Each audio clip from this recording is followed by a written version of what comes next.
ప్రభుత్వ అభివృద్ధి ఫలాలు మారుమూల గ్రామాలకు చేరవేయడానికి ముఖ్యమంత్రి చంద్రబాబు నాయుడు తాపత్రపడుతున్నారని కోవూరు ఎమ్మెల్యే వేమిరెడ్డి ప్రశాంతిరెడ్డి వ్యాఖ్యానించారు. బుచ్చిరెడ్డిపాలెం మండలం రెడ్డిపాలెం గ్రామంలో 10,60,000 రూపాయలు వెచ్చించి వేసిన 2 సీసీ రోడ్లను ఆమె ప్రారంభోత్సవం చేశారు. ఈ సందర్భంగా వ్యవసాయ శాఖ ఆధ్వర్యంలో రైతులకు సబ్సిడీపై పవర్ స్ప్రేస్ తదితర వ్యవసాయ ఉపకరణాలను ఆమె అందించారు. అనంతరం ఎమ్మెల్యే వేమిరెడ్డి ప్రశాంతిరెడ్డి మీడియాతో మాట్లాడారు. 10,20,000తో ఈ రోజు మీ ఊర్లో ఈ రోడ్లు వేసుకున్నాం. 14-19 అప్పుడు ఏ రోడ్లు అయితే వేసారో, ఏ ఇళ్ళు అయితే కట్టారో, ఏ కాలువలు అయితే, అసలు మీ ఊర్లో కాలువలు లేవు, అది వేరే విషయం, ఏవైతే చేశారో అవే ఈ రోజుకి ఉన్నాయి.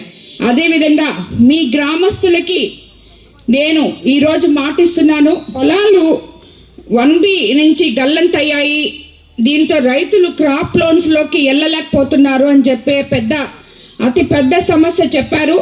దాన్ని నేను రేపే జేసీ దగ్గరికి తీసుకెళ్ళి మీ సమస్యని క్లియర్ చేస్తానని చెప్పి మీకు అందరికీ మాటిస్తున్నాను. అదేవిధంగా పైడేర్ కెనాల్పై బ్రిడ్జి శిథిలావస్థ చేరిన కారణంగా ట్రాక్టర్లు పొలాల్లోకి పోవడం చాలా ఇబ్బంది అని చెప్పారు.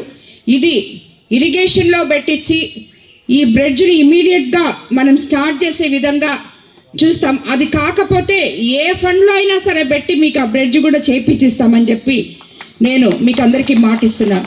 మీకు అందరికీ తెలుసు, ముదువర్తి కాజువే, ఈ పైడేరు కాలువ, ఇవన్నీ గత ప్రభుత్వంలో 100 కోట్లలో వర్కులు పాడారు. కాంట్రాక్టర్లు ముడుపులు చెల్లించారు, వదిలేసి కూడా వెళ్ళిపోయారు, బిల్లులు చేసుకున్నారు, అన్నీ వదిలేసి వెళ్ళిపోయారు. ఇవన్నీ నేను ఇప్పుడు వచ్చిన తర్వాత మళ్ళీ చక్కబెట్టి వీటిల్ని కాంట్రాక్టర్లు బతిలాడో బెదిరించో మీరు ఈ పనులు చేయాలి అని చెప్పి వాళ్ళ చేతే, అంటే వాళ్ళు తప్పించుకొని వెళ్ళిపోతే మళ్ళీ మనం చేయించుకోలేమని చెప్పి, ఎందుకంటే వాళ్ళు ఆల్రెడీ పాపం వాళ్ళు నష్టపోయి ఉన్నారు.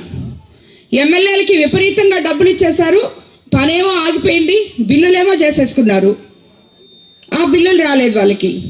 కాబట్టి అడ్వాన్స్ పేమెంట్లతో ఈ వర్కులన్నీ మీకు ఆగిపోయి మీకు అన్యాయం జరిగింది. ఈ అన్యాయాన్ని తిరిగి తెలుగుదేశం ప్రభుత్వంలో జరగడానికి మన ముఖ్యమంత్రి చంద్రబాబు నాయుడు గారు ఎట్టి పరిస్థితుల్లో ఒప్పుకోరు. అదేవిధంగా ఆయనకి తోడుగా మనకి పంచాయతీరాజ్ మినిస్టరు పవన్ కళ్యాణ్ గారు అండగా ఉన్నారు. ఆయనతోటి అందరితోటి మాట్లాడి మన ఊర్లకి ఏమేం కావాలో డ్రైన్స్ కానీ, ఎన్ఆర్జీఎస్లో డ్రైన్స్ ఇవన్నీ పెట్టి మీ ఊరు ఈసారి నేను వచ్చేటప్పటికి మీకు ఇంకొక 4 రోడ్లు చవిటి కాలువలు చేసి మీ ఊరికి వస్తానని చెప్పి మీ అందరికి నేను మాటిస్తున్నాను.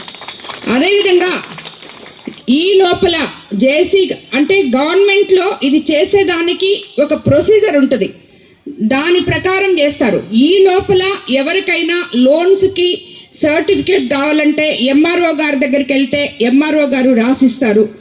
ఎవరికి ఏం కావాలో సచివాలయంలో ఉన్న ఉద్యోగులు ఎంఆర్ఓ గారితో, లోకల్ నాయకులతో అందరినీ కలుపుకొని ఈ సమస్యని ఇక్కడున్న ప్రజలకి తీర్చాలని చెప్పి మిమ్మల్ని అందరినీ నేను కోరుకుంటున్నాను.